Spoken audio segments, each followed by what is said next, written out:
Two self-radicalized teen boys dealt with under the Internal Security Act. A 15-year-old is the youngest to be detained for terrorism-related activities. He had considered carrying out knife attacks and becoming a suicide bomber. We shine the spotlight on youth radicalization in light of these latest cases and how terror groups are using online platforms to spread their ideology.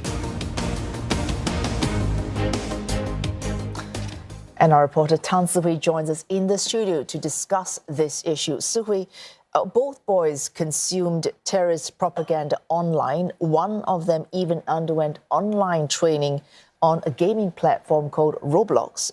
How much of a concern is this? Now, it's deeply concerning because journalists, we had a snippet of the video that he posted online, and it showed that he was shooting people and killing people in the e-games.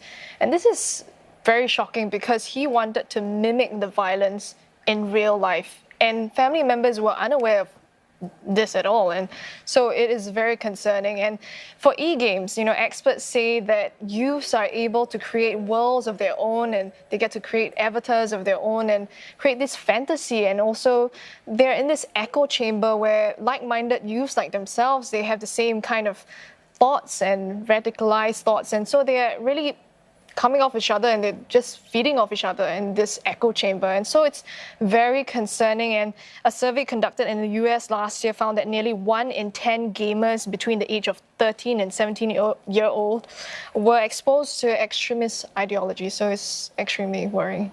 And so this isn't happening just here in Singapore. It's a trend that other authorities around the world are seeing as well. What can you tell us about that? Exactly. So in Australia, there was a 15-year-old boy who had pledged allegiance to the IS, the Islamic State, that happened in December last year. And he had wanted to teach online followers how to make a bomb. And then also in the UK, a 14-year-old boy, really one of the youngest convicted terrorists in the UK, he said that he had planned to carry out a right-wing terrorism attack on an orphanage. So this is not happening just in Singapore, it's happening all over the world.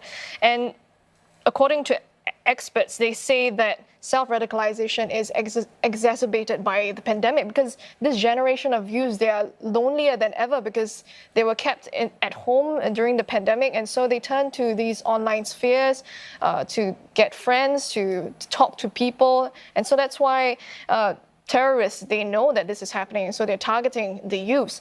And now that the pandemic is nearly over and the borders are open again, they see that this is going to be a problem as well because now terrorists want to carry out terror attacks in the real world. And so in the report by the UN Security Council, it says COVID travel restrictions in the past 2 to 3 years had artificially suppressed the threat of terrorism because governments had placed priorities on treating the pandemic. And so they put the terror threat at the back burner. And so with the reopening of travel lanes, this may result in an increase in terrorist violence. Also, you mentioned these cases in Australia and the UK. Of course, it's worrying that, as Dawn mentioned, this is a global phenomenon.